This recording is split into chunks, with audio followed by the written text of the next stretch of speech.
Ingat ka, bata.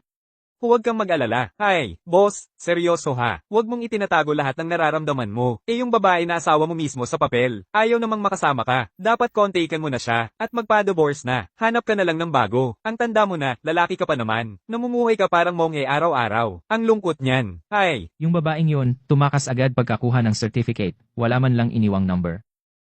Saan ko pa siya hahanapin yan?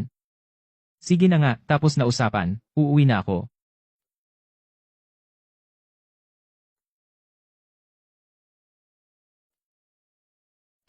Su, ang galing ng taste mo sa mga bodyguard. Dapat nga daw maliit ang tiyan ng pipiliin. May dahilan ba doon? Pag maliit ang tiyan, malaki daw ang dala. Su, mag-deal tayo. Bigyan kita ng 5% discount sa kontrata. Kung papayagan mo akong makilaro sa bodyguard na to ng ilang buwan, mukhang malakas yung mga muscle niya. Array, ang kamay ko. Wag na lang, ayokong magdala ng gulo kay Miss Su. Ikaw, walang hiya kang bodyguard, ang lakas ng loob mong saktan ako, lumuhad ka at humingi ng tawad. Kung hindi, babaliin ko yung paa mo. Ikaw, May reklamo ka. Bodyguard ka lang naman. Sabi kong lumuhad ka, lumuhad ka. Miss Lan, mas mabuti yata kung magpakita ka ng respeto sa mga empleyado ng Jinchen Group. Miss Su, kung hindi siya, Lumuhad ngayon, hindi siya makakaalis dito. Miss Lan Shindu, parang may maling akala ka. Si Ye Feng, tao ko siya. Kahit na may mali siyang nagawa, hindi ikaw ang may karapatang mag-utos sa kanya.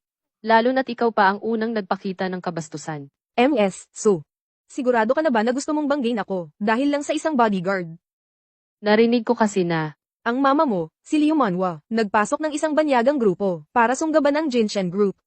Kung ayaw mo, madali ko lang namang baliktarin ang sitwasyon, at makipagtrabaho sa kanya.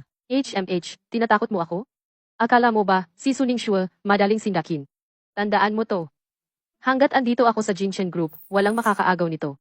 Kung magtulungan man tayo o hindi, hindi na mahalaga ngayon. Pero kailangan mong humingi ng tawad sa kanya. Kung hindi, ipuputok ko agad ang pangalan mo. Ako ang CEO.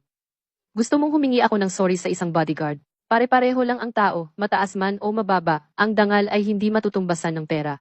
Sinaktan mo siya, kaya kailangan mong humingi ng sorry. Miss Su, hindi na kailangan. Mag-sorry ka.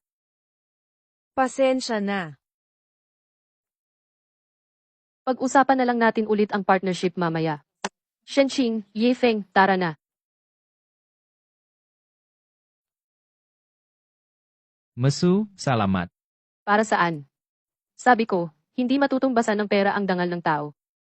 Kayo ni Shenqing ang kinakatawan ng kumpanya. Ipaglalaban kayo, ipaglalaban din ang pangalan ng kumpanya. Miss Su, sobrang swerte namin na may boss kaming katulad mo. Tandaan nyo ito, hanggat empleyado kayo ng kumpanyang ito, buong Jinchen Group nasa likod ninyo. Sorry, nandito na ako sa Lanshin Cosmetics. Sandali na lang, andyan na ako. Noong kinasal kami 1 taon na ang nakalipas, ito rin ang suot niya noon. Baka kaya hindi siya nakareply kagabi, masyado siyang busy mag-deliver, hindi niya nakita ang message. Siguro kailangan kong hanapan ng oras makadalaw ulit sa Urban Village, para sa kaligtasan, magpapanggap ulit akong isa sa mga pangit doon. Narinig mo na ba? Galing sa taas ang balita. Magbabawas sila ng empleyado ngayon. Kung ako tatanungin, siguradong tsugihin si Ye Feng. hindi pwede. Siya ang personal. Bodyguard na mismo pinili ni MS. So, Mas bagay yata sa kanya maging personal alalay. Narinig ko siya daw at si Miss Su may relasyon.